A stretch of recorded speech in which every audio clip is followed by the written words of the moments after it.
Hi guys, welcome to this free session on elimination techniques for prelims 2026. आज हम prelims 2025 का set ए paper के questions practice करेंगे। Broad objective होगा जो फिलॉसफी है एलिमिनेशन की, हमारी techniques it depends on practice. If one practices, you can go up to 40 questions. 40 is average, 35 to 40 is average performance, which comes when one has practiced पिछले 10 साल के last 10 years papers from our techniques 5, 7, 10 times. 35 to 40 questions तो average performance आ जाता है। उसके ऊपर और आप कितना प्रैक्टिस करते हो उसके ऊपर डिपेंड करता है, and there is really no limit. It can go up to any number of questions depending on how well you have practiced your standard facts जो memory वाले होते हैं PYQs वगैरह के थ्रू, NCERT वगैरह के through, and how well you have practiced, how many times you have practiced our elimination techniques from UPSC का PYQs. Coaching के PYQs, अब कोचिंग के क्वेश्चन में टेस्ट सीरीज में काम नहीं करेगी बिकॉज फिलोसफी कोचिंग वालों की डिफरेंट होती है, यूपीएससी की डिफरेंट होती है. All of that we will discuss today. And so ये कैवियाट से शुरू करना बहुत जरूरी है बिकॉज जो भी मैं आपको बताऊंगा वो रूल्स बेस्ड कुछ नहीं है, नियम रिलेटेड, ऐसा फॉर्मूला रिलेटेड कुछ भी नहीं है. It's just a philosophy, it's just a way of looking at this exam, understanding this exam. तो अगर हमारा अंडरस्टैंडिंग, अगर हमारा फिलोसफिकल फाउंडेशंस इस एग्जाम को लेकर मैच करेगा तो टेक्निक्स काम करेंगी. अगर आप एक ब्रॉडर अंडरस्टैंडिंग को लेकर और फिर अपने you can, it's like cooking, everybody can cook, and हर एक के हाथ में एक अलग स्वाद होता है, सबका अपना तरीका होता है, नो इट्स लाइक दैट. तो you can develop your own way of looking at the questions, your own techniques. Different ways can be there of reaching the answer. Even we might not reach the answer by using the same techniques. किसी technique में मेरा कुछ answer हो सकता है, same technique से आपका understanding के हिसाब से उसी क्वेश्चन में आंसर दूसरा हो सकता है. तो that all variation will be there.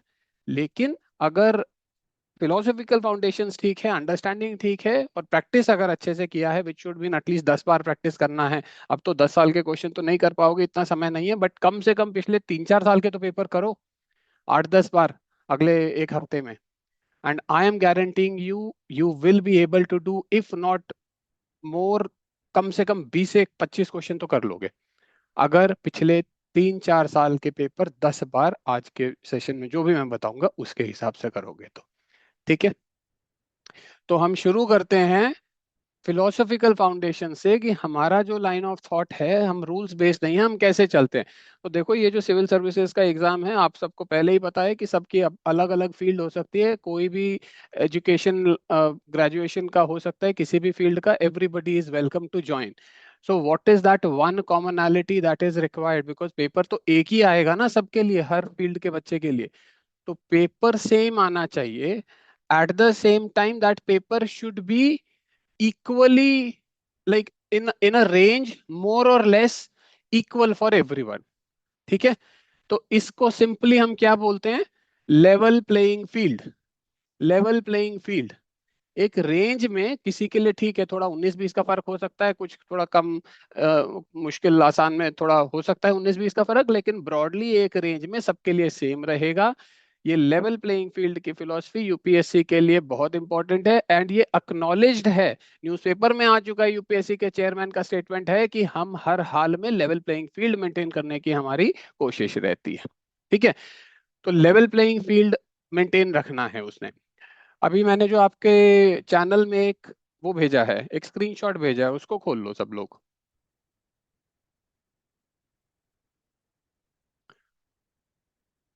खोल लिया? Should I start? वो जो फ्री ईटी वाला चैनल है उसमें एक भेजा है. ठीक है, देखो, तो लेवल प्लेइंग फील्ड से हम शुरू करेंगे. हर बच्चा, हर ग्रेजुएशन का बच्चा इसको करेगा. उसके लिए, सबके लिए, फर्स्ट अटेम्प्टर हो चाहे लास्ट अटेम्प्टर हो, चाहे कोई कॉमर्स ग्रेजुएट हो, इंजीनियर हो, डॉक्टर हो, चाहे कोई संस्कृत ग्रेजुएट हो, सबके लिए पेपर बराबर सा होना चाहिए. 19-20 का फर्क is immaterial, but otherwise level playing field होनी चाहिए. तो इसका मतलब देखो, हर बच्चे की प्रिपेरेबिलिटी अलग होती है, हर बच्चे का माइंडसेट अलग होता है ना। लेकिन उन्होंने सेम लेवल प्लेइंग फील्ड अगर बनानी है, तो यूपीएससी जिस चीज को प्रिपेरेबल एंड अनप्रिपेरेबल मानेगा, वो आप लोग जो फर्स्ट अटेम्प्टर है, जो सबसे सो कॉल्ड सबसे कमजोर पोजीशन में है इस एग्जाम में, थियोरेटिकली सबसे कमजोर पोजीशन में कौन होगा? जो शुरुआती बच्चा है, जो फर्स्ट अटेम्प्टर है, पिछले एक ही साल की तैयारी करी है, 21 एक साल का है, और कॉलेज के प्रॉब्ली लास्ट ईयर में होगा कि उसके बाद एक साल की तैयारी करी होगी, बट तैयारी मीन सिंसियर तैयारी। ठीक है, सिंसियर तैयारी जिसने करी होगी, वो जो एक साल में, यूपीएससी तो कहता है कॉलेज के फाइनल एग्जाम दे के प्रोविजनल सर्टिफिकेट लेके बैठ जाओ पेपर देने के लिए, कोई खास नहीं चाहिए नॉलेज, लेकिन हम फिर भी मान लेते हैं एक साल की तैयारी करी है, सिंसियर तैयारी करी है, तो वो थियोरेटिकली सबसे कमजोर बच्चा है। और ये मान के चलो कि economically also is not very well of, because her economically weak section के भी बच्चे देंगे। तो put your self in the shoes of the weakest student you can think of. भाई इकोनॉमिकली बहुत ज्यादा रिसोर्सेज नहीं होंगे, अपना सिंसियर उसने एक साल की तैयारी करी होगी, जो बच्चा जो तुम उससे एक्सपेक्ट करोगे, इस स्टूडेंट से एक्सपेक्ट करोगे कि भाई ये तो इसको पता ही होना चाहिए, irrespective of all the hardships that student has face, इतना तो बेयर मिनिमम यार पता ही होना चाहिए। तो जो नॉलेज ऐसे स्टूडेंट से एक्सपेक्ट करोगे, वही नॉलेज एक एवरेज होनी चाहिए ना इस एग्जाम के लिए, कि वो तो सभी कर सकते हैं। यस और नो? हाँ भरते जाओ, ना भरते जाओ, जिसको अगर यस है तो वो थम्स अप वाला बटन होगा, ये जो इस भाई ने किया है, वीएस नाम है। अब यार नाम इसमें आप अगर अपने पूरे भर लोगे तो मेरे को थोड़ा बोलने में इजी रहेगा। ठीक है, थम्स अप कर देना। और अगर नेगेट करना है किसी चीज, ना बोलना है किसी चीज के लिए, तो वो फेस इमोजी वाला करना, कमलिका। और बाकी लोग पुराने अपने कोर्स वाले, फेस इमोजी वाला दिखाओ, नो बोलने वाला। हाँ ये देखो, ये फेस इमोजी वाला टॉप लेफ्ट कॉर्नर में। ठीक है, नो बोलना है किसी चीज को तो ये वाला फेस इमोजी यूज कर लेना, वेलकम टू यू, जो भी डाउट होगा। ठीक है, तो भाई ये है। तो सबसे बड़ी गलती बच्चे ये करते हैं, प्रिपेरेबल और अनप्रिपेरेबल को अपने, please switch off your mics everyone, है ना, ध्यान रखना माइक ना खुल जाए, अपने लेवल के हिसाब से कि मुझे आता है कि नहीं। जो मुझे आता है वो सबको आता होगा, जो मुझे नहीं आता वो किसी को भी नहीं आता होगा, तुम्हारे लेवल पे मैटर नहीं है। मैटर है वो ट्राइबल गरीब बच्चा जो इस एग्जाम के लिए बड़ी मुश्किलों से तैयारी कर रहा है यूपीएससी ने, उसका भी ध्यान रखना है। ठीक है, तो उसके हिसाब से सोचना है स्टैंडर्ड। और यहाँ पे आ जाएगा, हमारी टर्मिनोलॉजी शुरू हो जाती है, standard fact versus non standard fact. लिखते जाओ, या फिर ये ठीक है सामने लिखा भी हुआ है, तुम अपने नोट्स बाद में बना लेना, ये बस देखते जाओ इसको। ठीक है, तो मैंने क्या बोला है, लेवल प्लेइंग फील्ड की फिलॉसफी से शुरू होता है सब कुछ। उसमें हम दो भागों में बांटते हैं इंफॉर्मेशन को, एक है प्रिपेरेबल साइड, एक है अनप्रिपेरेबल साइड। बेंचमार्क क्या होगा प्रिपेरेबल एंड अनप्रिपेरेबल का? जो बच्चा सबसे मुश्किल हालात में तैयारी कर रहा है, वो बच्चे का बेंचमार्क यूपीएससी कंसिडर करेगा। ठीक है, अब प्रिपेरेबल साइड की जो चीजें होती हैं, उनको बोला जाता है, हम अपने जो भी मेरे वीडियोस अगर आपने देखा होगा यूट्यूब में मैं डालता रहता हूँ, standard fact non standard fact बहुत यूज करते हैं। तो simply it means, standard fact क्या है? जो फैक्ट्स आपके स्टैंडर्ड बुक्स में दिए हुए हैं। Standard books will mean what? एक जो मुश्किल में तैयारी कर रहा है बच्चा, गरीब बच्चा है, वो क्या, उसके लिए क्या स्टैंडर्ड फैक्ट्स होगा? वो ज्यादा से ज्यादा क्या कर सकता है, एक साल में एनसीईआरटी पढ़ लेगा सारी, ठीक है, पीवाईक्यूज कर लेगा, आइडियली 1979 तक करना चाहिए, बट कम से कम भी नहीं तो पिछले 10 एक 15 सालों के तो करने ही चाहिए। ठीक है, अ, थोड़ा बहुत करंट अफेयर्स देख सकता है, अखबार अखबार अखबार एक्सपेक्ट करता है यूपीएससी मंथली मैगजीन पढ़ के आओ, ये नहीं एक्सपेक्ट करता है। तो छोटा मोटा अखबार देख लेगा, मोटी मोटी बातें अखबारों की पता होगी, बहुत डिटेल में भी नहीं पता होगा उसको, ब्रॉड थीम्स पता होंगी, करंट अफेयर्स में क्या चल रहा है, 10 एक साल के पीवाईक्यूज पता होंगे, और तुम्हारा एनसीईआरटी। ठीक है, NCERT ideally 6 to 12th, ideally 6 to 12th लेकिन कंपल्सरीली 11th एंड 12th की जो थीम्स वाली और जो अभी एनसीईआरटी है ना तुम्हारी, हिस्ट्री ज्योग्राफी जो भी व्हाटएवर, बायोलॉजी, 11th 12th वाली तो कंपल्सरी, रेलिवेंट सब्जेक्ट्स की सभी नहीं पढ़नी होती, relevant, and ideally 6 to 12th। तो ये सारे जो फैक्ट्स होते हैं, क्योंकि ये सब हर कोई तैयार कर सकता है, तो इनको डाल दिया प्रिपेरेबल जोन में। जो भी प्रिपेरेबल है, क्योंकि ये स्टैंडर्ड फैक्ट्स में दिया हुआ है, ये बन जाएंगे हमारे लिए standard facts. And standard facts जो होते हैं जनरली मेमोरी हैवी होते हैं। हम कॉन्सेप्ट्स की बात नहीं कर रहे, फैक्ट्स की यहाँ बात कर रहे हैं। तो जो फैक्ट्स होते हैं वो तो मेमोरी हैवी होंगे, है ना, हर कोई याद रख सकता है उनको।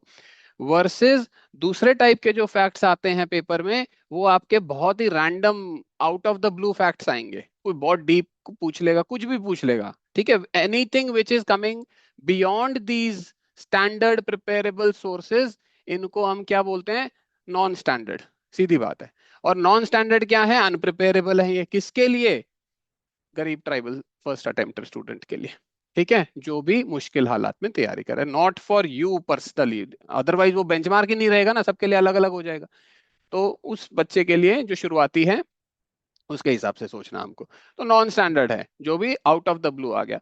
अब देखो, अगर कोई भी चीज आउट ऑफ द ब्लू आ रही है, तो UPSC will it expect you to know that information? How many of you feel that UPSC will expect you to know that out of the blue information? किसी को लग रहा है? नहीं लग रहा है ना, क्योंकि वो आउट ऑफ द ब्लू है। अगर यूपीएससी ये अज्यूम कर लेगा कि नहीं ये भी पता होना चाहिए, ये भी पता होना चाहिए, इतनी सारी रैंडम इंफॉर्मेशन, तो फिर वो बेंचमार्किंग का क्या हुआ? वो जो शुरुआती बच्चा है वो तो नहीं कर सकता ना ये सब, उसके लिए पॉसिबल नहीं है, तो लेवल प्लेइंग फील्ड डिस्टर्ब हो जाएगी, राइट? तो जो out of the blue information होती है, जो नॉन स्टैंडर्ड रैंडम अननोन जो फैक्ट्स होते हैं, वो अनप्रिपेरेबल होते हैं, और इसीलिए उनको करेक्ट देने से लेवल प्लेइंग फील्ड मेंटेन होती है। क्योंकि जिसको अगर पता है, मान लो कुछ इंजीनियरिंग रिलेटेड कुछ पूछ लिया, वो कोई इंजीनियर होगा उसको पता होगा, लेकिन मैं आर्ट्स वाला हूँ, मेरे लिए तो वो रैंडम है, बट मैं भी उसको ट्रू अगर बोल रहा हूँ और इंजीनियर भी ट्रू बोल रहा है, तो लेवल प्लेइंग हो गया ना सबके लिए। लेकिन अगर उसने फॉल्स दे दिया, तो सिर्फ इंजीनियर उसको ट्रू बोल सकता है जिसकी पढ़ाई में वो था, बाकी सबका आंसर गलत हो जाएगा, और वो स्पेशलाइज्ड नॉलेज वाला आंसर उसको करेक्ट हो जाएगा, तो लेवल प्लेइंग फील्ड डिस्टर्ब हो जाएगी। तो जो अननोन इंफॉर्मेशन होती है, वो यूपीएससी ट्रू देता है। यहां तक बात समझ में आई? किसी को कोई doubt? Raise your hand if there is any doubt. ठीक है, अननोन, बस इतना दिमाग में रख लेना, अननोन इंफॉर्मेशन ट्रू होती है। जैसे तुम्हारा कोई, मैं अगर बोलूं कि ये मेरा दोस्त है, इसका नाम अकबर है, तो तुम मान लोगे ना कि भाई हाँ नाम अकबर होगा, उसमें तो शक नहीं करोगे ना। अब मैं ये बोलूं ये मेरा दोस्त है, ये हिंदुस्तान का प्रधानमंत्री मोदी है, तो वो बात गलत होगी, बिकॉज वो वुड हैव हर्ड हो जाएगा। तो कुछ बातें जो अननोन रैंडम है, वो बनेगी आपके लिए करेक्ट, आप उसको करेक्ट मानोगे। और जो प्रिपेरेबल होती है, जैसे मैंने बोला प्रधानमंत्री मोदी है, ये तो प्रिपेरेबल बात हो गई ना, ये तो वुड हैव हर्ड बोल दोगे आप, ये तो मोदी नहीं है, फिर ये तो मुझे पता है कि ये मोदी नहीं है, यू नो दैट, राइट? तो जो बातें स्टैंडर्ड फैक्ट्स होती हैं, जो सबके लिए प्रिपेरेबल होती हैं, यूपीएससी उन्हीं को गलत करेगा।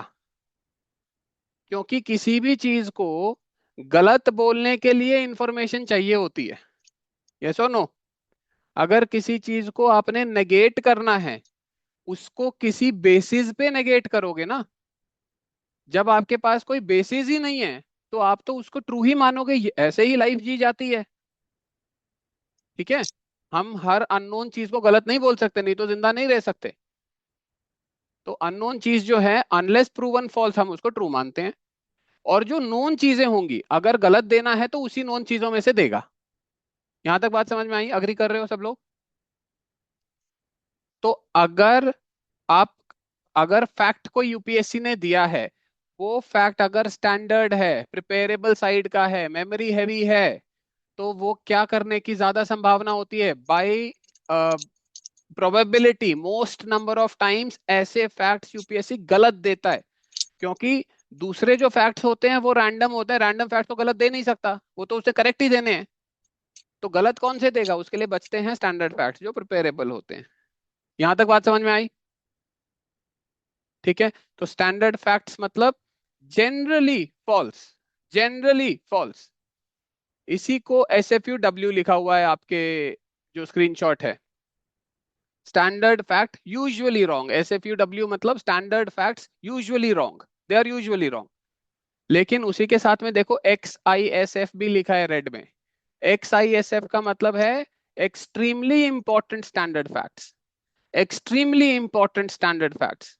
अब ये बाय नेचर तो स्टैंडर्ड फैक्ट्स हैं, लेकिन ये इतने जरूरी हैं कि यूपीएससी इनको चाहकर भी गलत नहीं कर सकता, बिकॉज सबको पता होता है इनके बारे में। फॉर एग्जाम्पल, ये तुम्हारा टेरिटोरियल सी, ये जो अनक्लॉस वाला होता है, कितनी लिमिट होती है इसकी टेरिटोरियल सी की? अखिल, माइक खोल के बोल सकते हो? अखिल,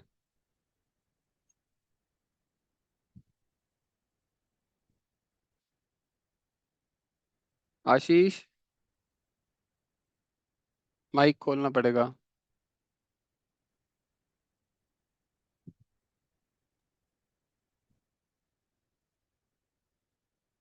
लाइब्रेरी में हो, चलो। 200 नॉटिकल माइल्स होती है ना, ठीक है। 200 EZ की होती है, किसकी होती है? तुम्हारी 12 नॉटिकल माइल, 24 ऐसे जो रहता है। ये एक्सट्रीमली इंपॉर्टेंट लेवल के हैं, ये सभी को पता होते हैं। क्या यूपीएससी इसको 200 को चेंज कर सकता है? नहीं कर सकता, क्योंकि 200 को अगर उसने 205 भी कर दिया तो भी फटाक से पकड़ लेंगे उसको। हमारी आंखों की ट्रेनिंग ऐसी हो रखी है, वो 200 ही होना चाहिए, EEZ 200 ही होना चाहिए। तो ये एक्सट्रीमली इंपॉर्टेंट स्टैंडर्ड फैक्ट हो गया। ऐसे ही तुम कॉन्स्टिट्यूशनल बॉडीज का बारे में, कॉन्स्टिट्यूशनल बॉडीज कौन कौन सी होती हैं जनरली पता होता है। CAG कॉन्स्टिट्यूशनल है, इलेक्शन कमीशन कॉन्स्टिट्यूशनल है, जनरली पता होता है। ठीक है, ये बोल देगा इलेक्शन कमीशन नॉन कॉन्स्टिट्यूशनल है, एकदम से पकड़ लोगे ना। ठीक है, तो ये हो गए XISF जो एक्सट्रीमली इंपॉर्टेंट स्टैंडर्ड फैक्ट्स होते हैं। ये SFUW नहीं होंगे, बिकॉज हमारी नजर ऐसी बन चुकी है इनमें कि थोड़ा सा भी गलती करता है यूपीएससी, हम पकड़ लेंगे तो यूपीएससी इनको करेक्ट ही देता है। अगर देगा तो करेक्ट देगा, generally most of the times correct ही देगा। अदरवाइज जो मेमोरी हैवी बाकी जो स्टैंडर्ड फैक्ट्स होंगे, कोई मंत्रालय का नाम दे दिया किसी स्कीम में, कुछ टारगेट दे दिया, कुछ एज लिमिट दे दी, कुछ और दुनिया भर के देता है फैक्ट्स, वो आपके एक्सट्रीमली इंपॉर्टेंट नहीं है। स्टैंडर्ड फैक्ट्स हैं, प्रिपेरेबल हैं, लेकिन एक्सट्रीमली इंपॉर्टेंट लेवल के नहीं है, वो रेगुलर मंडेन स्टैंडर्ड फैक्ट्स हैं। तो SFUW जो होता है मोस्ट नंबर ऑफ टाइम्स, वो इस टाइप के फैक्ट्स होते हैं जो मेमोरी हैवी होते हैं। आपने याद कर लिया तो ठीक, वो दिमाग में जोर डालेंगे वो फैक्ट्स। याद हैं तो कर लोगे, नहीं याद हैं तो सिर खुजाओगे, कुछ कर नहीं सकते। इस टाइप के facts UPSC most number of times गलत देता है। SFUW, ठीक है, स्टैंडर्ड फैक्ट यूजुअली रॉन्ग। दूसरी तरफ का मैंने बता दिया, रैंडम है तो करेक्ट होगा, नीचे जो लिखा मिलेगा आपको HTBC। HTBC का मतलब है has to be correct, has to be correct. Okay, ये कौन से फैक्ट्स हैं जो रैंडम हैं, out of the blue, unpreparable. ठीक है, इनको गलत देने का कोई मतलब नहीं है। अच्छा, इन दोनों के बीच में एक लिखा हुआ है WHH। WHH stands for would have heard, would have heard. ठीक है, ये आपके स्टैंडर्ड फैक्ट साइड से भी आ सकते हैं, ये नॉन स्टैंडर्ड से भी आ सकते हैं। एग्जाम्पल क्या कर सकते हैं आप, जैसे मैंने बोला कि मेरा एक दोस्त है, उसका नाम प्रधानमंत्री मोदी है, ये है वो दोस्त। आउट ऑफ द ब्लू तो फैक्ट है, लेकिन वुड हैव हर्ड तो बोल दिया ना तुमने कि अगर ये मोदी होता तो मुझे पता है मोदी कैसा दिखता है, ये तो नहीं है Modi. Out of the blue है लेकिन वुड हैव हर्ड हो गया। एक स्टैंडर्ड साइड का वुड हैव हर्ड का एग्जांपल तुम वो कवच वाला क्वेश्चन ले लो। उसमें क्या लिखा था, कवच वो रेलवे वाला जो है, उसमें एक स्टेटमेंट में था कि इसमें जर्मनी के साथ कोलैबोरेशन कर रखा है हिंदुस्तान ने। ठीक है, अब जर्मनी के साथ अगर कोलैबोरेशन होता, कवच इतना न्यूज में रहता है, अगर कोलैबोरेशन होता तो पढ़ लेते ना, अखबारों में कहीं ना कहीं मेंशन हो जाता। तो ये तुम स्टैंडर्ड फैक्ट साइड का वुड हैव हर्ड ले लो। ठीक है, तो ये जो वुड हैव हर्ड स्टेटमेंट्स होते हैं, ये बाय नेचर इतने इंपॉर्टेंट होते हैं कि अगर हमारी तैयारी पे हमको भरोसा है, सबसे बड़ी बात है तुमको तुम्हारी तैयारी पे कितना भरोसा है। अगर तुमने ढंग से तैयारी करी है, सिंसियरली तैयारी करी है, प्रैक्टिकल जो चीजें हैं उस वो करा है, जो इम्प्रैक्टिकल है उनके पीछे नहीं पागल हुए हो, जो डुएबल सा है वो अगर ढंग से किया है और टाइम बर्बाद नहीं किया है, तो तुम उसको कॉन्फिडेंटली वुड हैव हर्ड बोल सकते हो कि ये भाई मैं सुन लिया होता, मैंने इतनी तो किया है कि अगर ये स्टेटमेंट करेक्ट होता तो मेरे को पता होता। ठीक है, तो इसको बोल लेते हैं वुड हैव हर्ड। सीधी बात है, सिंपल है। अच्छा, तो अभी तक हमने क्या सीखा है कि भाई जो प्रिपेरेबल होते हैं वो स्टैंडर्ड फैक्ट्स होते हैं, वो ज्यादातर गलत की तरफ जाते हैं। ठीक है, जो अनप्रिपेरेबल होते हैं वो, क्योंकि अनप्रिपेरेबल हैं, एसएफयूडब्ल्यू का एग्जांपल दिया था भाई उमेश। एसएफयूडब्ल्यू का एग्जांपल, ये कोई स्कीम इस मंत्रालय के अंडर आ गई, किसी स्कीम का कुछ टारगेट है 2070 तक है, कार्बन न्यूट्रल कुछ दे दिया, 2050 दे दिया, ऐसे एसडीजी कुछ दे दिया, ये सब स्टैंडर्ड फैक्ट्स यूजुअली रॉन्ग। जो भी प्रिपेरेबल साइड के mundane memory heavy standard facts होते हैं ये सारे एसएफयूडब्ल्यू। ठीक है, तो मोटी बात अभी तक क्या समझ में आ रही है? प्रिपेरेबल साइड का अगर फैक्ट हुआ मोस्टली एसएफईडब्ल्यू साइड में जाता है, अनप्रिपेरेबल साइड का अगर फैक्ट हुआ मोस्टली एचटीबीसी करेक्ट की तरफ जाता है। ठीक है, अब हमारे पास मल्टी स्टेटमेंट क्वेश्चन, अब हम ईटी में आ रहे हैं। देखो, एक बात का ध्यान रखना, एलिमिनेशन टेक्निक्स जो हैं वो आपको नॉन स्टैंडर्ड क्वेश्चन में हेल्प करने के लिए बनाई गई हैं। स्टैंडर्ड फैक्ट क्वेश्चन में आइडियली एलिमिनेशन का काम नहीं होना चाहिए, बिकॉज वो स्टैंडर्ड हैं, वो आपको पता होना चाहिए, वो प्रिपेरेबल है। तो हमारी जो एलिमिनेशन टेक्निक्स हैं, yes they do help a lot in standard fact question also, लेकिन वो गलत भी हो सकती हैं, फेल भी हो सकती हैं। तो अगर फेल होती है तो एलिमिनेशन की कोई गलती नहीं होगी, because it is not suppose to help you in these questions. लेकिन अगर हेल्प कर दिया तो एलिमिनेशन का बेनिफिट है। ठीक है, तो ये अपने हिसाब से डिसाइड कर लेना कहाँ लगाना चाहते हो कहाँ नहीं लगाना। ऑफिशियल पोजीशन ये है, अगर स्टैंडर्ड फैक्ट का क्वेश्चन है तो ईटी से नहीं करना चाहिए, ईटी है नॉन स्टैंडर्ड क्वेश्चन के लिए। ठीक है, बाकी प्रैक्टिस, जितना प्रैक्टिस करोगे उतना कॉन्फिडेंस आएगा कि कहाँ लगाओ कहाँ नहीं लगाए। ओके, अच्छा, अब जो क्वेश्चन टाइप है, क्वेश्चन टाइप आपको मल्टी स्टेटमेंट क्वेश्चन, तीन ब्रॉड तरह के क्वेश्चन आ जाते हैं पेपर में। एक आएगा मल्टी स्टेटमेंट, मल्टी स्टेटमेंट मतलब कम से कम तीन स्टेटमेंट का क्वेश्चन हो। अब वो स्टेटमेंट फुल सेंटेंस के भी हो सकते हैं, फुल सेंटेंस लंबे लंबे सेंटेंस, और या एक दो वर्ड के भी हो सकते हैं। ठीक है, ये हो गए मल्टी स्टेटमेंट। फिर होते हैं टू स्टेटमेंट, और इसी में ही तुम्हारे असर्शन रीजन भी सब काउंट हो गए। फिर होते हैं तुम्हारे दो स्टेटमेंट के क्वेश्चन, जिसमें ट्रेडिशनल वाले होते हैं, only one only two, both one and two, neither one not two, एक वो ट्रेडिशनल, एक ये तुम्हारे असर्शन रीजन, टू स्टेटमेंट। फिर एक होते हैं वन स्टेटमेंट, जिसमें ऊपर एक क्वेश्चन दे देगा और नीचे एबीसीडी ऑप्शन दे देगा, भाई चूज करो।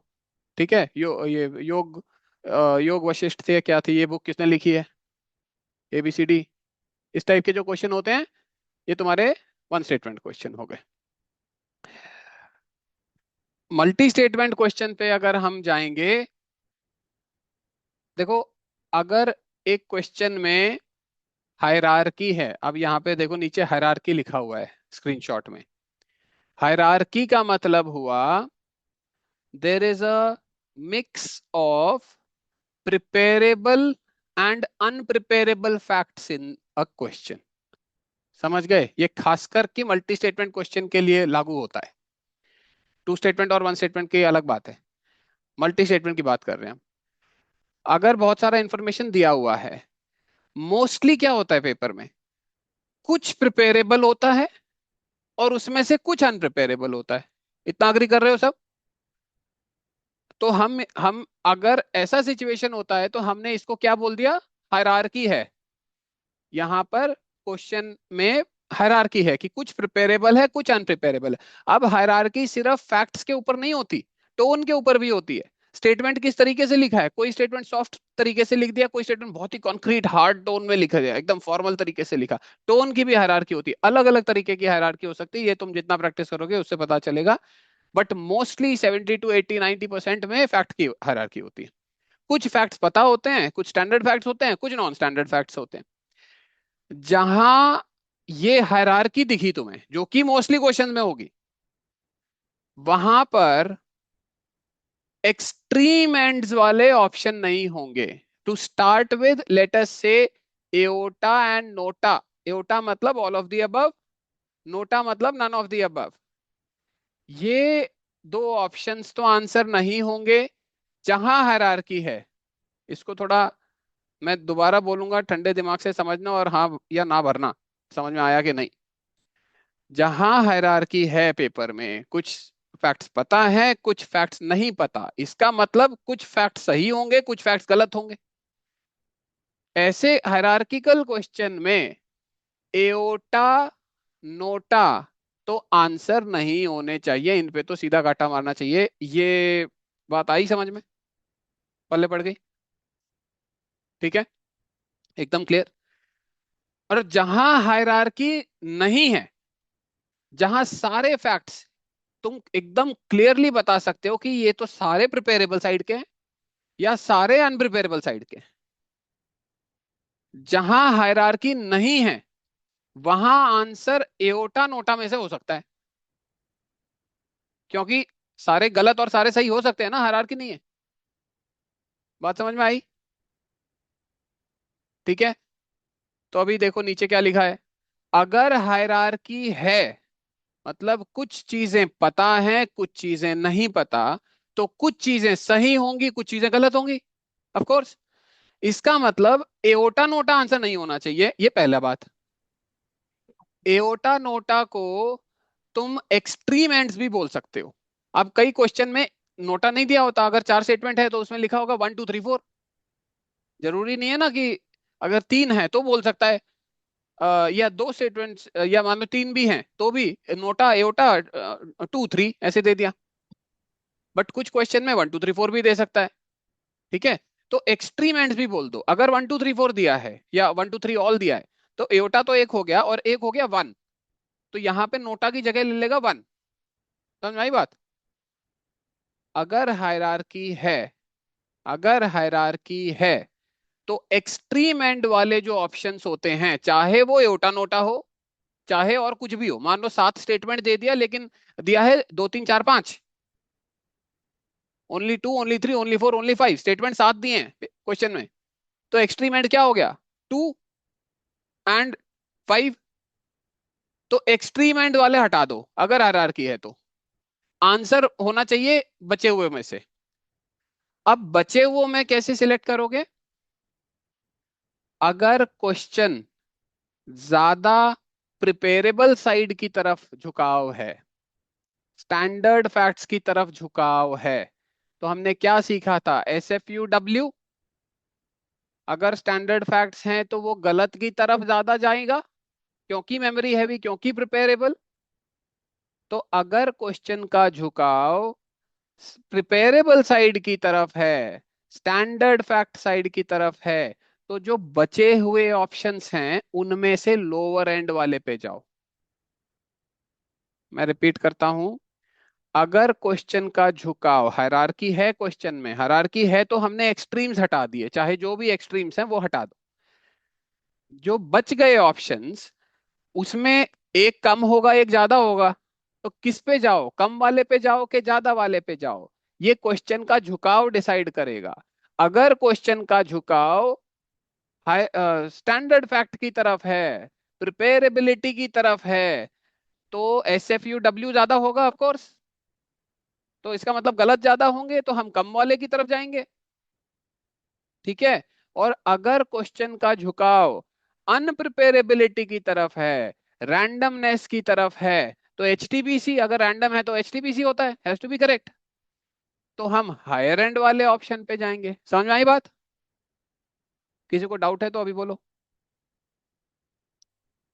हमारे पास बहुत ज्यादा टाइम नहीं है, इसलिए मैं सारा थ्योरी पहले बता रहा हूँ, फिर क्वेश्चन देख लेंगे जितना टाइम से देख पाए। यहाँ तक समझ में आया? यही फाउंडेशन है, यही जो मैं वीडियो बनाता हूँ उसमें लोअर एंड पे जाना है, हायर एंड पे जाना है, इसमें मैं बोलता हूँ वीडियो में। अच्छा, एक और बात का ध्यान रखना, 100% एक्यूरेसी किसी चीज की नहीं होती है। तुम चाहे कितनी प्रैक्टिस कर लो, छिक्के प्रैक्टिस कर लो, फिर भी 20 से 30% जो ईटी के क्वेश्चंस हो गए, जो एलिमिनेशन के क्वेश्चन हो गए एग्जाम प्रेशर की वजह से, और बाकी whatever randomness and you know lack of ET की, मतलब हर जगह ईटी नहीं काम करेगी। 100% एक्यूरेसी कभी नहीं आती है, आ ही नहीं सकती, मेरी भी नहीं आती है। आई डोंट थिंक ये आ सकती है कभी। 20 से 30% क्वेश्चन जो ईटी से करोगे वो मान के चलो गलत होंगे, लेकिन 70 से 80% क्वेश्चन सही भी होंगे इसी ईटी से। तो दिमाग में ज्यादा द्वंद नहीं रखना है कि मैं इसमें लगाऊं कि नहीं लगाऊं। तुम्हारी प्रैक्टिस जो बोलती है, जो तुमने आज तक प्रैक्टिस किया है, पिछले 5 साल के क्वेश्चन करो 10 बार, उस लर्निंग से जितनी गलती करोगे, एक तो उसको रिकॉर्ड करो, सब एनालाइज करो। गलतियों से ही सीखा जाता है। ये थ्योरी क्लासेस तो बस बिगिनिंग है, अगर प्रैक्टिस नहीं करोगे तो इस क्लास का कोई फायदा नहीं होगा। जो तुम्हारा एक्सपीरियंस बोलता है कि भाई इस क्वेश्चन में तो मैं लोअर एंड पे जाऊंगा कि मैं हायर एंड पे जाऊंगा, 10 अगर ऐसे क्वेश्चन आएंगे उसमें से 2-3 तुम्हारे गलत हो जाएंगे, लेकिन 7 से 8 सही भी हो जाएंगे जो पहले नहीं हो रहा था। तो ओवरऑल जो गेन होगा तुम्हें, वो नेट गेन होगा। ठीक है। तो दिमाग में, डाउट में ये नहीं रहना है कि इस क्वेश्चन में क्या करें क्या नहीं करें। क्वेश्चन जैसा है तुम्हारी ट्रेनिंग के हिसाब से, सिखलाई के हिसाब से, जो उसमें अप्रोच होना चाहिए, जो आंसर होना चाहिए वो मार्क कर दो। बाकी फिर अपने प्रैक्टिस के ऊपर, भगवान के ऊपर छोड़ दो, जो आंसर आएगा वो आएगा फिर। ये यही हम कोर्स में हमने सीखा है हमारे एक्सपीरियंस से। क्वेश्चन के हिसाब से टेक्निक कभी बदलती नहीं है, अप्रोच कभी बदलता नहीं है। और ये एग्जाम से पहले ही प्रैक्टिस करोगे तभी पता चलेगा, बिना प्रैक्टिस करे गए तो भैया फिर कोई गारंटी नहीं है किसी चीज की। ठीक है। तो यहाँ तक समझ में आ गया, हायर एंड पे जाना है लोअर एंड पे जाना है। अच्छा, इस चीज को जो मैंने अभी ये बताया कि हायर एंड पे जाएं कि लोअर एंड पे जाएं, ये जो छोटे वाले, जो 1 या 2 वर्ड वाले स्टेटमेंट्स वाले क्वेश्चन होते हैं, ये उनके लिए है। Full statement, full sentence questions जो होते हैं उनमें ये चीज लागू नहीं होगी, हायर एंड लोअर एंड। वो तुमको एक्सपीरियंस से ही करना पड़ेगा। हाँ, उसमें एओटा नोटा वाला एक्सट्रीम एंड्स पे आंसर नहीं होगा, ये लागू होता है। लेकिन फिर हायर एंड पे जाए कि लोअर एंड पे जाए, ये उनमें लागू नहीं होगा, बिकॉज फुल सेंटेंस क्वेश्चंस में अपने आप ही बहुत कंटेंट होता है। तुम सेंटेंस में आपस में कई बार कॉम्प्लीमेंटिंग स्टेटमेंट्स होते हैं, कई बार कॉन्फ्लिक्टिंग स्टेटमेंट्स होते हैं, कई बार वुड हैव, बहुत कुछ होता है। फुल सेंटेंस क्वेश्चन अगर है तो उसमें क्वेश्चन ही तुमको इतना मटेरियल दे देगा कि तुम आराम से सॉल्व कर सकते हो। लेकिन जो 1 या 2 वर्ड वाले क्वेश्चन होते हैं, उनमें तो कुछ कंटेंट ही नहीं होता। मतलब उसमें कुछ ज्यादा करने का होता नहीं है, उसमें या तो हाँ है या ना है, कुछ कर नहीं सकते अदरवाइज। इसलिए ये लोअर एंड हायर एंड वाला, जो छोटे वाले जो होते हैं, जो 1 वर्ड 2 वर्ड सेंटेंस टाइप के जो क्वेश्चन होते हैं, ये उनमें बेस्ट काम करता है। ठीक है। तो ये फुल सेंटेंस क्वेश्चंस में नहीं करना है, ये कंट्रोल होना चाहिए तुमको अपने ऊपर, नहीं तो दिक्कत आएगी। फुल सेंटेंस क्वेश्चन में नहीं करना है ये। हाँ, फुल सेंटेंस क्वेश्चन में भी एक्सट्रीम एंड्स के ऑप्शंस कहाँ होंगे कहाँ नहीं होंगे ये लग सकता है, बट नॉट हायर एंड या लोअर एंड। ठीक है। बस इतना है, बाकी कुछ क्वेश्चन प्रैक्टिस करेंगे हम, देख लेते हैं। एक और स्क्रीनशॉट भेजता हूँ मैं। किसी को कोई डाउट है तो अभी हैंड रेज कर लो। क्लियर।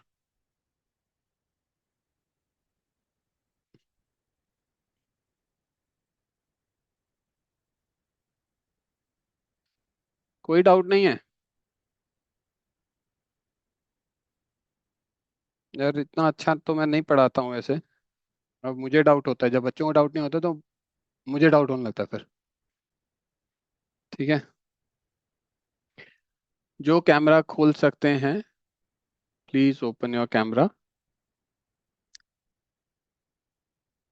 ओके। अच्छा, एक और मैंने अभी स्क्रीनशॉट भेजा है, मिल गया सबको? ठीक है, देखो। अच्छा, एक है स्टूपिडली सिंपल इसमें। अब ये सबसे क्रिटिकल लेकिन सबसे डेंजरस भी है। ठीक है, दो धारी तलवार है। अगर चलानी सीख गए तो डिफेंड करेगी, और कच्चा पक्का रहा तो कटवा लोगे हाथ अपना। ठीक है, बहुत संभाल के। लेकिन it's very powerful. Stupidly simple means कोई चीज इतना, मतलब उस, कोई चीज इतनी आसानी से, इतनी इनवाइटिंग तरीके से दे रखी है कि हर बच्चा उसको अटेम्प्ट करेगा, चाहे शुरुआती हो चाहे कैसा ही हो। सब उसको अटेम्प्ट करेंगे, वो इतना अट्रैक्टिव स्टेटमेंट है। लेकिन उस स्टेटमेंट में ना तो कोई टेक्निकलिटी एज सच, सब लोग कब अटेम्प्ट करेंगे जब कोई टेक्निकलिटी नहीं है, कोई कॉन्सेप्ट नहीं चाहिए, कोई सुनी सुनी सी बात बचपन से जो सुनते आ रहे हैं वही बात लिखी हुई है। ठीक है। और ये सिलेबस रिलेटेड ज्यादा होते हैं।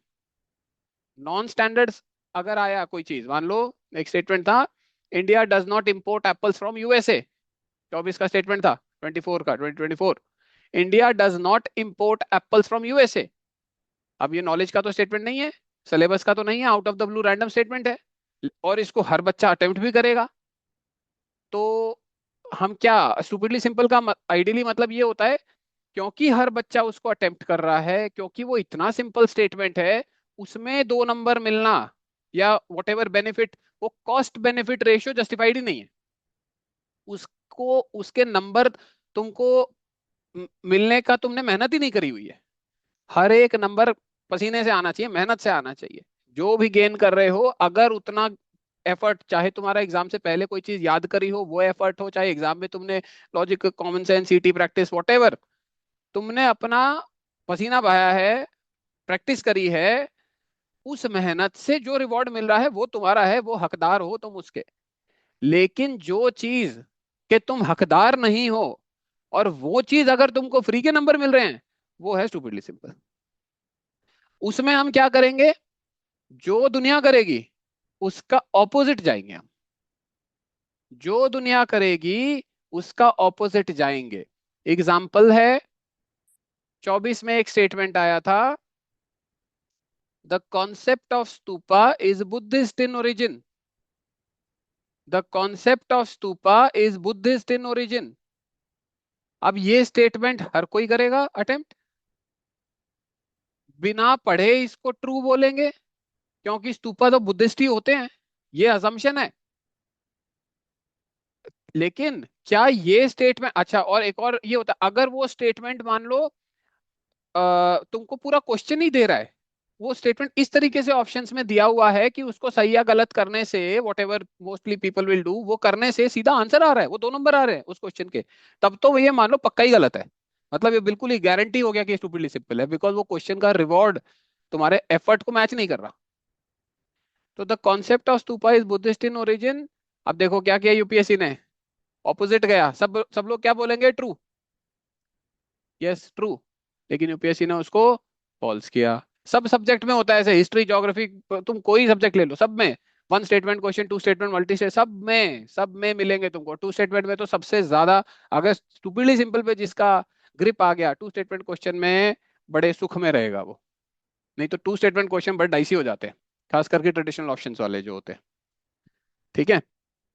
और एग्जांपल देता हूँ, 25 में वो एटमॉस्फेयर वाला क्वेश्चन आया था, if there is no atmosphere everywhere there will be freezing temperatures. क्या प्रॉपर्टीज होती है स्टूपिडली सिंपल की, सिलेबस का होना चाहिए, बहुत ज्यादा दिमाग लगाने वाला नहीं होना चाहिए, उसको सॉल्व करने के लिए कुछ ज्यादा सोचना नहीं है, सब लोग उसको अटेम्प्ट करने चाहिए तभी, मतलब क्योंकि ज्यादा दिमाग नहीं लगाना तभी सब लोग अटेम्प्ट करेंगे। ठीक है। और सिलेबस साइड का होना चाहिए। तो देखो यूपीएससी ने क्या किया, सब लोग क्या बोलेंगे, अगर टेम्परेचर, अगर एटमॉस्फेयर नहीं होगा तो फ्रीजिंग टेम्परेचर होंगे। तो आइडियली तो yes, because atmosphere is the blanket that keeps temperature stable. गर्म तो एटमॉस्फेयर रखता है। सब लोग क्या बोलेंगे कि फ्रीजिंग टेम्परेचर्स हो जाएंगे हर जगह, तो हाँ, राइट। और यूपीएससी फिर क्या करेगा, उसको ऑपोजिट जाएगा। तो हम लोग इसमें देखो, ये एक्चुअली एनसीईआरटी में भी ये चीज लिखी हुई है कि टेम्परेचर के बिना, एटमॉस्फेयर के बिना फ्रीजिंग टेम्परेचर हो जाएगा, ये लिखा हुआ है। फिर भी हम इसको ओवरराइड करके स्टूपिडली सिंपल पे जाएंगे, बिकॉज ये स्टेटमेंट उसी लेवल का है, कुछ ना कुछ यूपीएससी इसमें झोल करेगा।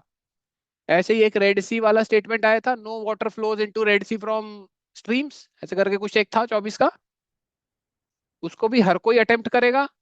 हर कोई क्या बोलेगा कि ये तो गलत होना चाहिए, कुछ ना कुछ पानी तो जाता ही होगा हर जगह, पानी तो जाता ही है, थोड़ा बहुत तो कुछ जाता होगा। तो ये वो उस लेवल का सिलेबस का स्टेटमेंट है जो हर कोई अटेम्प्ट करेगा, बहुत अट्रैक्टिव और सिंपल सा तरीके से लिखा हुआ है। एक वो तुम्हारा पॉलिटी में भी करता है यूपीएससी, वो फाइनेंस मिनिस्टर वाला एक था, बजट कौन, वो फाइनेंस मिनिस्टर या कौन सा मिनिस्टर करता है ऑन बिहाफ ऑफ, ऐसे करके, वो भी स्टेटमेंट एकदम भड़का हुआ है, वो स्टेटमेंट देखते ही सब फॉल्स बोलेंगे कि नहीं ये नहीं करता, प्रेसिडेंट करता है, या कुछ ऐसे था उसमें, उसको देखते ही सब फॉल्स बोलेंगे। और यूपीएससी ने इसको ऑपोजिट किया है। समझ में आ रही है बात? तो ये जो स्टूपिडली सिंपल वाले स्टेटमेंट्स होते हैं, ये ऐसे syllabus related seemingly very preparable and easy statements होते हैं जिनमें आप अपना गार्ड लोअर कर लोगे, आप अपना गार्ड डाउन कर लोगे, और लालच में आके, जल्दबाजी में आके उन स्टेटमेंट्स को मार्क करोगे, और क्योंकि सब लोग उसको अटेम्प्ट करेंगे तो यूपीएससी उनको एक कोने से सबको हटा देता है। और फिर तुम चाहे कितना ही जोर लगा लो, जो ऑप्शन बचे हुए होते हैं, मतलब ऑप्शन ही ऐसे बचेंगे जो दोनों ही गलत है, तीनों ही गलत होंगे, और फिर तुम कितना ही दिमाग लगा लो क्वेश्चन तो जाएगा, बिकॉज जो एक आंसर था वो तो तुम्हारा, तुम दिमाग मतलब सोच ही नहीं पाओगे उस लेवल पे, उस आंसर तक। ठीक है, ये हुआ स्टूपिडली सिंपल। ये मैं कई बार वीडियो वगैरह में भी बताते रहता हूँ कि ये स्टूपिडली सिंपल है, ये इस तरीके से लिखा है, तो वीडियो भी तुमको समझ में आएंगी। ठीक है, लेकिन अगर आउट ऑफ द ब्लू कोई स्टेटमेंट आया, जैसे India does not import apples from US, ठीक है, India does not import apples from US, तो यहां पर लीनियर कॉमन सेंस चलेगा, यहां पे जो सब बोलेंगे वो ही हम भी बोलेंगे, क्योंकि ये सिलेबस का स्टेटमेंट नहीं है। समझ में आ रही है बात? स्टूपिडली सिंपल डिसाइड करने का सबसे इंपॉर्टेंट फैक्टर क्या होगा, कि ये सिलेबस से आया है कि नहीं, ये किताबों से आया है कि नहीं। ठीक है, ना कि सब लोग उसमें कूदेंगे कि नहीं, सब कूद जाए कोई बात नहीं, लेकिन अगर किताबों से आया है तो स्टूपिडली सिंपल पे जाएंगे, तो हम opposite to trend, mainstream जाएंगे। लेकिन अगर आउट ऑफ द ब्लू आया है, रैंडम, तो वो लीनियर कॉमन सेंस का क्वेश्चन बनेगा, उसमें जो सब बोलेंगे और हमारा और सबका अगर मत एक ही है, कोई बात नहीं, क्योंकि ये out of the blue statement आया है। अब उस स्टेटमेंट में ये बोलना नहीं, India does not import apples from US, ये सब लोग अटेम्प्ट करेंगे, तो इसको इंडिया डज नॉट इम्पोर्ट को फॉल्स बोलेंगे, तो मैं ट्रू बोल देता हूँ कि India does not, yes India does not import, ये this is stupidity. How can you tell India does not, you can't tell कि India does not import apples from US. ये तो डीप मतलब बहुत स्पेशलाइज नॉलेज हो गया। ये exam specialise knowledge का है नहीं, ये जनरलिस्ट एग्जाम है। जहां स्पेशलाइज नॉलेज लगी वो गलत होता है, वो डिफेक्ट्स एक अलग टेक्निक है। जहां स्पेशलाइज नॉलेज लग रही है किसी स्टेटमेंट को सॉल्व करने के लिए, वो सही नहीं होना चाहिए, क्योंकि ये जनरलिस्ट एग्जाम है। बात समझ में आई यहाँ तक, स्टूपिडली सिंपल तक? किसी को कोई डाउट है तो पूछो, रेज योर हैंड। कुछ नहीं, इतना बढ़िया पढ़ाया मैंने। चलो अभी तो सिर्फ सुन रहे हो इसीलिए डाउट नहीं है, अब क्वेश्चन सॉल्व करना, डाउट्स आएंगे, ऐसा हो नहीं सकता कि डाउट्स नहीं है। ठीक है, लेकिन अपना तसल्ली से क्वेश्चन सॉल्व करना, इसलिए मैंने बोला 10 बार, चाहे कम सालों के कर लो, 2 ही 3 सालों के कर लो, लेकिन 10 बार करना है। रिपीटिशन ज्यादा जरूरी है, नंबर ऑफ ईयर्स तो अब टाइम नहीं है करने के लिए, बट रिपीटिशन जरूरी है। हाँ भाई, अब आपको मैं क्या वीएस बोलूं? क्या हाँ नाम है आपका? सर, विकल्प। विकल्प? बताओ। विकल्प विकल्प। विकल्प हाँ। बताओ, हाँ। सर, ये रेड सी वाला जो क्वेश्चन था, no hmm. Water enters the Red Sea from rivers, hmm. तो ये स्टैंडर्ड तो है नहीं, हम्म। नहीं है ना? मतलब लगेगा स्टैंडर्ड है, सिलेबस का तो है ना, रेड सी आपका एनसीईआरटी में भी बहुत प्रोमिनेंटली मेंशन्ड है। और जो प्रेशर जोन्स होते हैं वहां पे पूरा है मेंशन कि रेड सी का एरिया हाई प्रेशर जोन में आता है, वो 30 डिग्री वाला जो भी है, जहाँ वो सब tropical high pressure belt mentioned है वो। ठीक है सर। ठीक है, तो हाँ। सिलेबस से रिलेटेड है कि नहीं, ये डिटर्मिनिंग फैक्टर होगा। एक तो सिलेबस से रिलेटेड होना चाहिए, दूसरा बिल्कुल सिंपल होना चाहिए, कोई दिमाग नहीं लगाना चाहिए उस, मतलब वो बायसिंग स्टेटमेंट अपने आप ही तुमको। अच्छा, कभी कभी यूपीएससी बिना बायसिंग वाले भी, मतलब बिना सिलेबस के दे देगा, लेकिन तुमको बहुत आक्रोशित कर देगा, बहुत सेंटिमेंटल कर देगा ऐसे स्टेटमेंट्स। एक आया था, दो दो स्टेटमेंट का क्वेश्चन था, industrial standing order, I think 19 में आया था, 20 में आया था। उसमें ये लिखा था कि as as per this industrial standing order, no ये is required, no no letter of appointment is required for temporary workers, contract workers, ऐसे करके, या उनको fire, basically the the idea was कि उनको बिना किसी नोटिस के और ऐसे फायर कर सकते हो, हटा भगा सकते हो, कंपनियां भगा सकती हैं उनको। इस टाइप का स्टेटमेंट लिखा था, अब एग्जैक्ट फ्रेमिंग मुझे याद नहीं है, but this was the spirit. तो even if it was out of the blue statement, लेकिन फिर भी बहुत आक्रोशित करने वाला है ना, कि ऐसे कैसे किसी को भी भगा सकते हैं। तो बच्चे क्या करेंगे उसमें, बच्चे उसको फॉल्स बोलेंगे कि बिना किसी नोटिस के, या बिना किसी है ना, कोई ऐसे बेनिफिट के, या जो भी उसका सिवियरेंस पे या कुछ भी, उसके बिना नहीं करना चाहिए। सब बच्चे उसको फॉल्स बोलेंगे, लेकिन वो स्टूपिडली सिंपल हम बोल के ट्रू बोलेंगे उसको।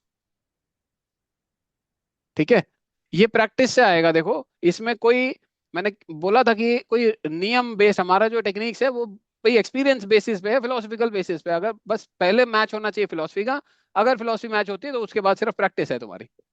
जितनी प्रैक्टिस करोगे उतना समझ में आएगा, जितना डिस्कस करोगे उतना। हमारा पूरा कोर्स जो भी पिछले 1 साल से, 1 साल का कोर्स है, पूरा डिस्कशन बेस्ड है। कोई याद यूद कुछ नहीं करते हम, ना कोई नोट्स देता मैं, ना कुछ, ना मेरे पास कोई नोट्स। अपने नोट्स खुद बनाने हैं, अपना प्रैक्टिस खुद करनी, तो क्लास में बस डिस्कस करते हैं। ठीक है। ठीक ठीक। सर बस एक चीज, जैसे ये जो रेड सी वाला था, तो जनरली क्या होगा, नो वाटर एंटर्स, तो इसमें हम सोचेंगे कि यार ये तो पॉसिबल ही नहीं, मतलब हम्म पॉसिबल ही नहीं है हम्म ऐसा हम्म करके। हम्म तो हम यूजुअली ये मार्क कर देंगे बिना दिमाग लगाए, बट ये स्टैंडर्ड है, इसलिए हम इसे स्टूपिडली सिंपल की तरफ जाएंगे, क्योंकि हम भाई ये तो हो ही ऑपोजिट नहीं जाके सकता, ट्रू, बिकॉज ऑपोजिट जाएंगे। UPSC there is no point otherwise. अगर इतना ही सिंपल करके उसने देना था कि नहीं, no water enters, it's not possible, so false, इतना हल्का, does it justify being present at this, in this exam? हमारे पेपर में कोई स्टेटमेंट प्रेजेंट होने का भी उसमें उतना दम होना चाहिए ना, जस्टिफाइड होनी चाहिए वो स्टेटमेंट हमारे पेपर में आने के लिए। अगर इतना ही हल्के तरीके से सॉल्व हो रही है तो जस्टिफाइड ही नहीं है फिर। ठीक है, ये है तो स्टूपिडली सिंपल। कुछ एग्जांपल दिखा दूंगा 25 के पेपर से, टाइम मिलेगा तो। सर एक और मेरे को छोटा सा डाउट पूछ लूं क्या? बोलो बोलो। सर एक जैसे दूसरा क्वेश्चन क्वेश्चन था एक, कि नो पैराबल्स इन, ऐसा था ना एक, नो, हाँ, no there are parable, no हाँ। पैराबल्स इन तो अब उपनिषद। हाँ, हम्म अब सर मेरी अंडरस्टैंडिंग क्या है, जैसे आपने बताया, तो ये पैराबल जो है ये इतना स्टैंडर्ड नहीं है जितना रेड नहीं, सी हमारे लिए ये स्टैंडर्ड है, नहीं, बिल्कुल ये एज अ इसलिए उसे फैक्ट, हमने, नहीं एज अ उसे फैक्ट ये वो स्टैंडर्ड, स्टैंडर्ड, हाँ। एज अ फैक्ट स्टैंडर्ड नहीं है, लेकिन ये एक ब्रॉड अंडरस्टैंडिंग की बात है कि उपनिषद में किस टाइप का कंटेंट है, ये तुम्हें पता होना चाहिए। उपनिषद में, उपनिषद किसके लिए लिखी गई थी? ब्राह्मणों के लिए तो नहीं लिखी गई थी, नॉर्मल जनता के लिए लिखी गई थी ना। अगर नॉर्मल जनता के लिए लिखी गई थी तो बिना कहानियों के कैसे हो सकते हैं? ये ब्रॉड, ये ब्रॉड अंडरस्टैंडिंग है हम्म। हिस्ट्री में भी। इसीलिए मैं बोलता हूँ हिस्ट्री में तो ये स्पेक्ट्रम स्पेक्ट्रम में तुम्हारी क्या क्या होती है, ये जरूरत ही नहीं है इधर इनमें जाने की। तुम ढंग से सिर्फ एनसीईआरटी पढ़ लो। मैं ये भी नहीं बोल रहा कि सारे फैक्ट्स रट लो, एनसीईआरटी के भी सारे फैक्ट्स रटना वैसे, मेरे को तो भाई कोई मिला नहीं आज तक जो ये बोल दे कि मैंने एनसीईआरटी के भी सारे फैक्ट्स रट लिए। वो भी बस की बात नहीं होती, सिर्फ एनसीईआरटी के भी फैक्ट्स रटना। लोग तो स्पेक्ट्रम के पीछे पागल हुए रहते हैं। It's not required. if you have broad understanding of the milestones of history, what has happened in what era, in what AD, BC, whatever, broad क्या चल रहा है, एलिमिनेशन बहुत अच्छे से काम करता है, even in history culture type questions. But तुमको इतना कॉन्फिडेंस होना चाहिए कि मैंने ये पढ़ा था, इतना तो ठीक है। अब अलाउद्दीन खलजी को अगर तुम 1500 1600 में ले जाओगे तो फिर उतना गड़बड़ हो, फिर वो नहीं एक्सेप्टेबल होता है। बट मोटी मोटी बातें अगर पता है जो प्रैक्टिकल है, इसीलिए one should always go for what is practical for you to prepare. Fact के दम पे ये एग्जाम क्लियर नहीं होता है, ये मेरा मानना है। Out of all these years of, as when I was student also and after becoming a professional also, research को लेके सब कुछ, निचोड़ मेरा यही है कि फैक्ट के बेसिस पे इस एग्जाम को क्लियर करने की उम्मीद करना is very stressful. It might be possible but it's extremely unlikely and stressful. उससे मच बेटर है कि तुम प्रैक्टिकल, क्या है तुम्हारे लिए जो प्रैक्टिकल है उतना करो, बाकी तुम ईटी पे छोड़ सकते हो पीवाईक्यूज अगर प्रैक्टिस ढंग से करे हैं तो।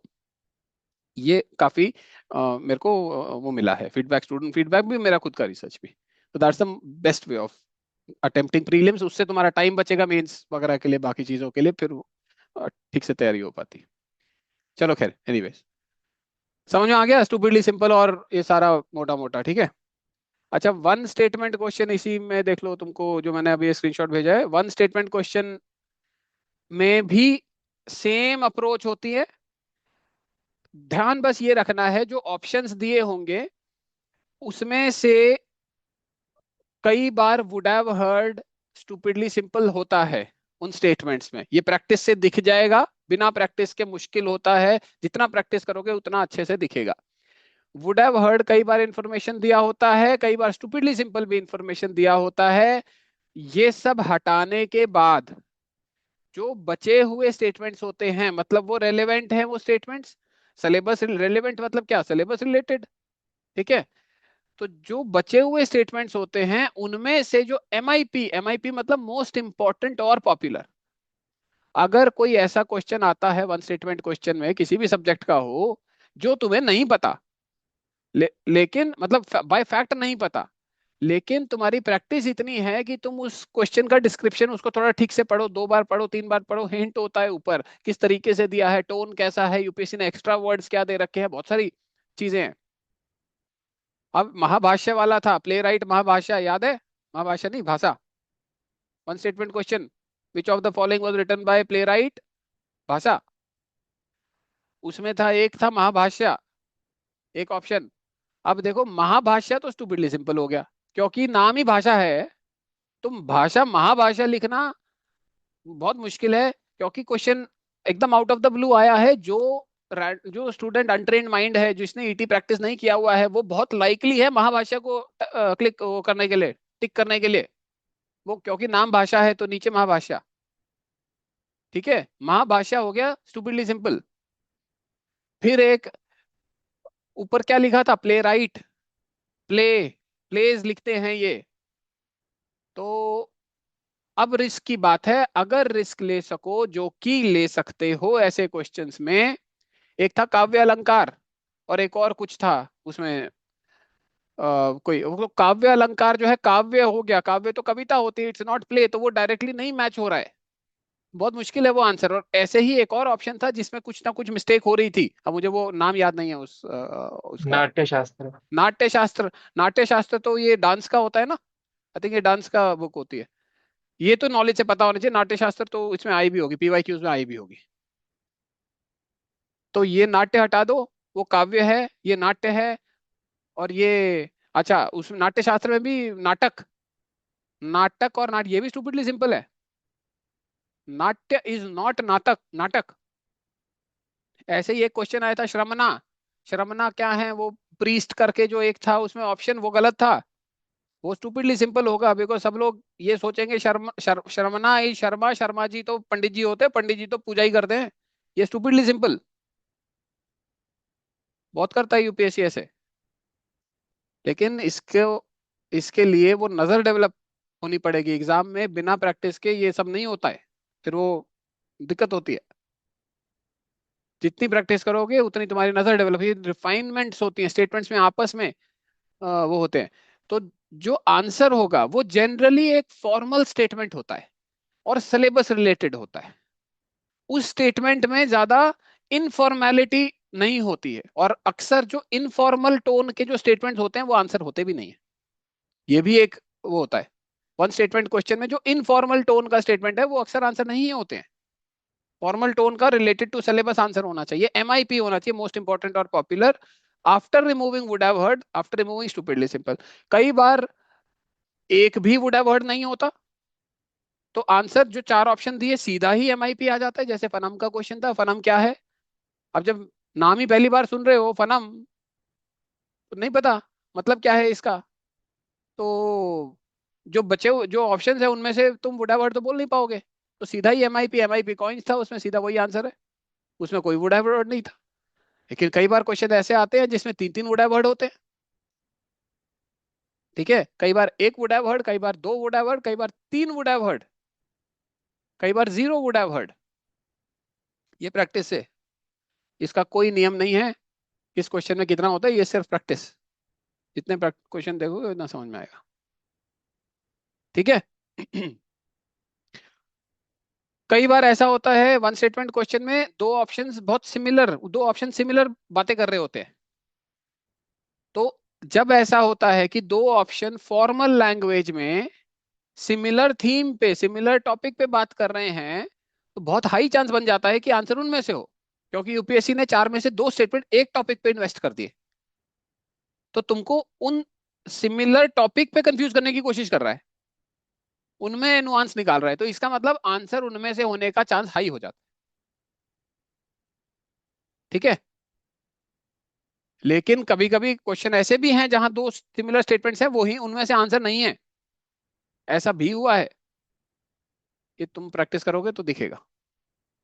लेकिन यूजुअली अगर फॉर्मल लैंग्वेज में दो सिमिलर स्टेटमेंट्स हैं, तो बहुत हाई चांस होता है कि आंसर उसमें से हो। फिर कई बार ये डिसाइड करने में प्रॉब्लम हो जाती है कि ये क्वेश्चन स्टैंडर्ड फैक्ट है कि नॉन स्टैंडर्ड है, ईटी का है भी कि नहीं।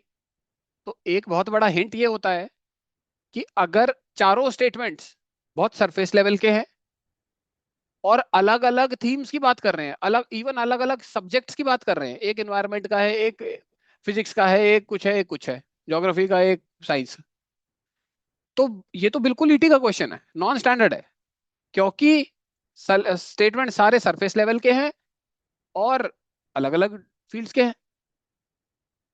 तो ये हिंट है कि ये ईटी का क्वेश्चन है। कई बार एक चीज लिखी होगी और उसी में डीप चला जाएगा, चारों ऑप्शंस उसी थीम के बारे में होंगे, वैरायटी है।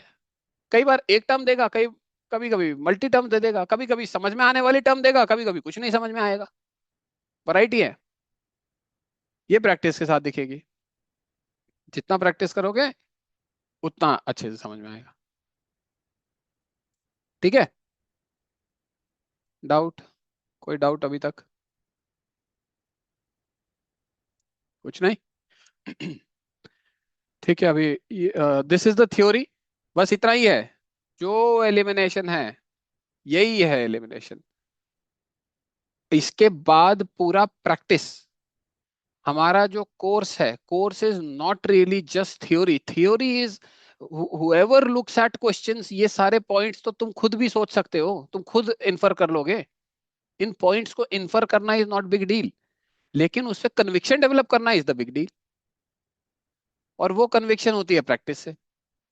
तो हमारा जो कोर्स है, और वो छोटी छोटी गलतियां, उसमें फर्क, उसमें कंपैरिजंस, हमारा पूरा कोर्स तो डिस्कशंस के ऊपर है एंड लर्निंग्स के ऊपर। We all are students of elimination, including me, we all are students of elimination, trying to understand UPSC better. But that's the philosophy of the course. That's it. Nobody is teacher, nobody is student, all are students. तो discussion based course है अपना। बाकी जो पढ़ाने का था, theory जो थी, वो मैंने सब फ्री में तुमको बता दिया, कुछ नहीं है इसके बियॉन्ड। अब बस प्रैक्टिस है। ठीक है। तो अभी रिकॉर्ड में यहाँ पे बंद कर रहा हूँ ये वीडियो, 1 घंटे का। उसके बाद फिर प्रैक्टिस का एक वीडियो अलग बनेंगे।